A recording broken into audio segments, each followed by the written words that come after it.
poisson du magasin.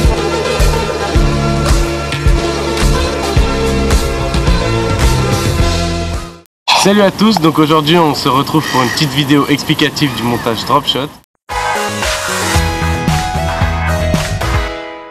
Le montage drop shot consiste à mettre un hameçon en décalage avec un plomb.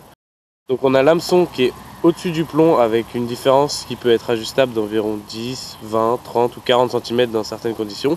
Donc ce montage il est très pratique parce qu'il permet d'insister sur une zone très précise, à la différence de la tête plombée qu'on connaît plus. La tête plombée, on va passer très vite sur une zone et s'il y a le poisson qui est actif, ça va être bien, ça va marcher. Cependant, on ne peut pas insister vraiment. Donc les carnassiers qui sont principalement pêchés avec ce montage, c'est le sandre, avec des leurres de toutes les tailles allant du 2 au 4 pouces. C'est la perche en été comme en hiver qui est très friande des montages drop shot. Le brochet un petit peu moins, ça nous arrive d'en toucher de temps en temps, mais c'est pas vraiment le poisson qu'on recherche en pêchant en drop shot et c'est pas le poisson qu'on prend le plus souvent en pêchant en drop shot.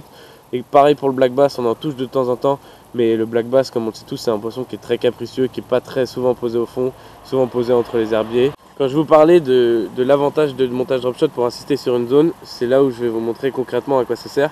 C'est que là, on imagine que c'est le fond, et la tête plombée sur le fond, elle va réagir comme ça. Et quand je vais faire une animation dans ma canne, elle va se lever et elle va redescendre au fond. Hop, et ainsi de suite, et mon leurre il va avancer beaucoup plus rapidement qu'avec le montage drop shot. Là j'ai mis un leurre au hasard. L'avantage du montage drop shot, c'est que je peux laisser mon plomb au fond et faire quand même, avec des petites animations dans la canne, faire quand même bouger le leurre.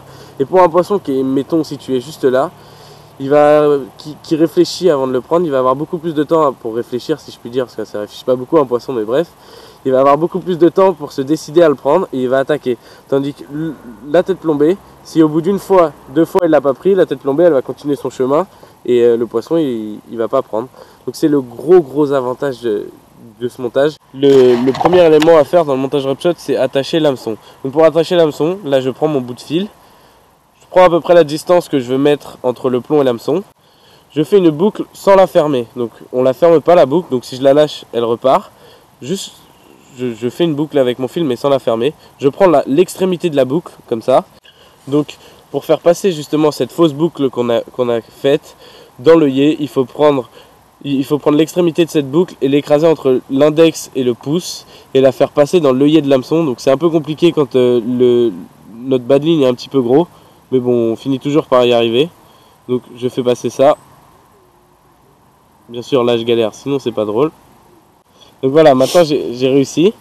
Une fois que j'ai passé ma boucle, ma fausse boucle, dans l'œillet de mon hameçon, je fais coulisser un petit peu mon hameçon pour voir que les deux attaches sont mises. Et là, je vais devoir faire comme si j'allais faire une boucle. Donc il y a mes 2 bouts de fil qui sont à l'intérieur de l'hameçon. Je tourne, je viens bloquer avec mon pouce. Donc je viens bloquer avec mon pouce et notre boucle, je la repasse dans la boucle avec laquelle on a tourné. J'espère que c'est assez clair, c'est pas hyper simple à expliquer, je suis désolé. Et enfin, donc je vous remonte le geste. On a notre hameçon qui est passé dans notre fausse boucle qu'on a fait au tout début. Je fais comme si j'allais faire cette fois une vraie boucle. Donc je tourne, hop, j'obtiens une nouvelle boucle, ça fait beaucoup de boucles. J'obtiens une nouvelle boucle que je passe dans notre deuxième boucle obtenue. Je finis par là, je repasse l'hameçon dans la boucle. Et je serre tout doucement. Donc là, petit conseil, petite astuce que nous on fait. Pensez bien à serrer tout doucement le fil pour pas qu'il y ait de décalage au niveau de l'attache de l'œillet.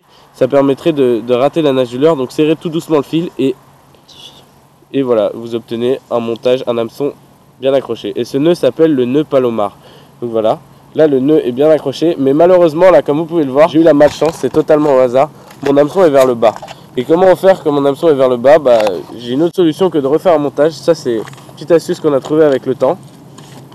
Et pour ceci, j'ai juste à prendre la partie de fil qui est destinée à accrocher mon plomb et à la repasser dans l'œillet s'il reste de la place. Normalement il reste toujours un peu de place. Et là vous allez voir que comme par magie, mon hameçon va arriver vers le haut. Et là mon hameçon se retrouve vers le haut alors qu'au début il avait la tête vers le bas et que c'était pas bon.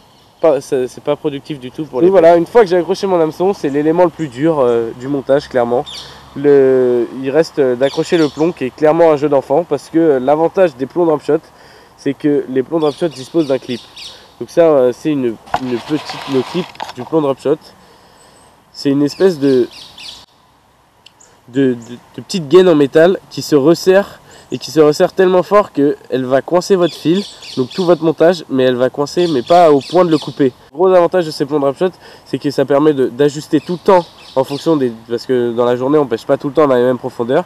Ça nous permet, par exemple, d'ajuster si on pêche dans beaucoup de profondeur, de mettre un grand écart entre l'hameçon et le plomb. Si on pêche dans des petites profondeurs et que on voit que les poissons sont vraiment calés sur le fond, dans ces cas-là, on va réduire avec la gaine dont je vous parlais, on va réduire un petit peu la distance entre le plomb et l'hameçon. Donc pour clipper mon plomb, on appelle ça, j'ai juste à passer mon fil dans la gaine, je choisis ma distance, donc là j'ai mon hameçon qui est là, mettons là on va imaginer une situation dans laquelle je pêcherai dans un espace où il y a une profondeur d'eau d'à peu près 3 mètres. Moi je vous conseille de mettre une distance de 30 cm entre le plomb et l'hameçon.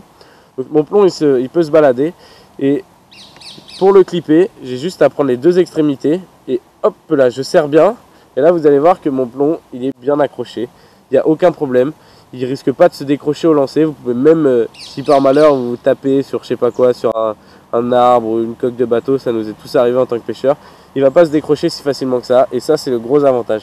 Et mettons que je continue ma partie de pêche et que je me retrouve dans un poste cette fois-ci où il y a beaucoup moins d'eau, je me retrouve à 1 mètre d'eau alors qu'au début j'étais à 3 mètres d'eau.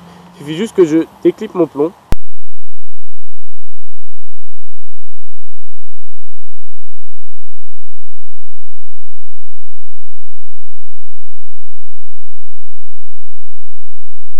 Voilà, donc maintenant vous savez comment on fait un montage drop shot, mais pour faire un montage drop shot, bien sûr il faut un leurre, sinon ça pêche pas.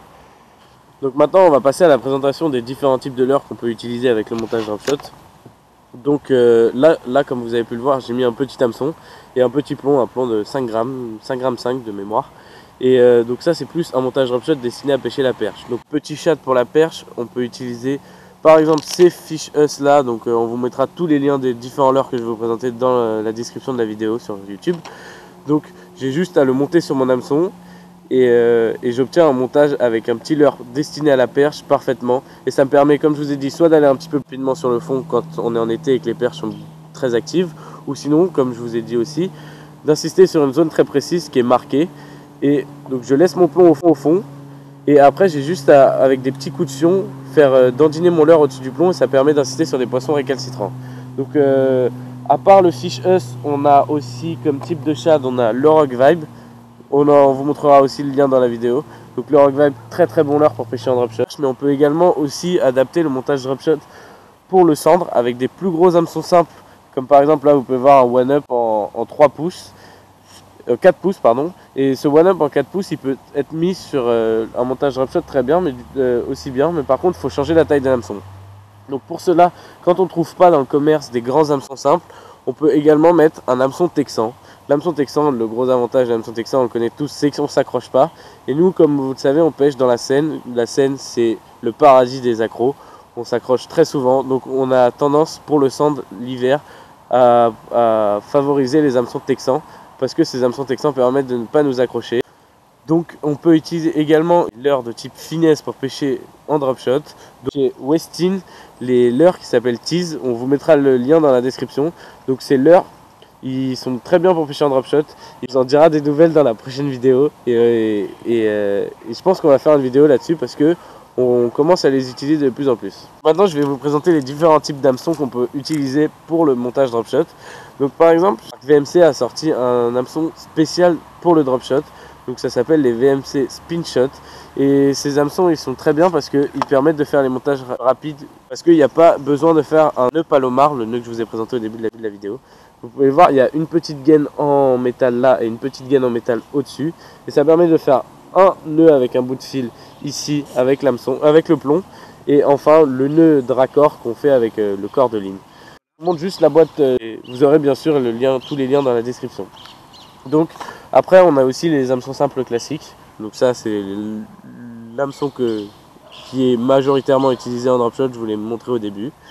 Après on a aussi le montage avec un hameçon texan. Donc ça c'est bien pour pêcher comme je vous disais dans les zones très encombrées ou avec des leurres plus volumineux pour la pêche du cendre. Je vais vous montrer les différents types de plombs qu'on utilise pour le drop shot. Donc nous on utilise pour les pêches de la perche en drop shot, donc avec des plombs allant de 3 à 7 grammes maximum. on utilise les Dolaland. Donc les plombs Drop-Shot Dolaland, ils sont super parce qu'ils sont pas très chers.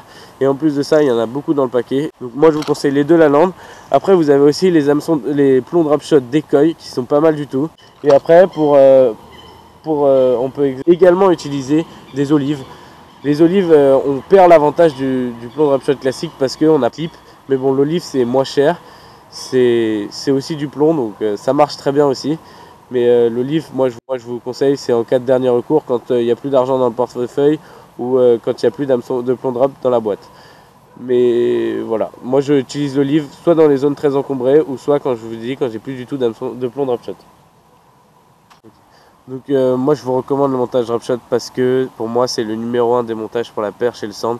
Et aussi bien en été, en automne et en hiver. Comme vous avez pu le voir dans les vidéos qu'on a mises, on utilise très souvent ce montage Drop-Shot et il nous a permis d'avoir des gros résultats sur les perches en scène et également sur les cendres.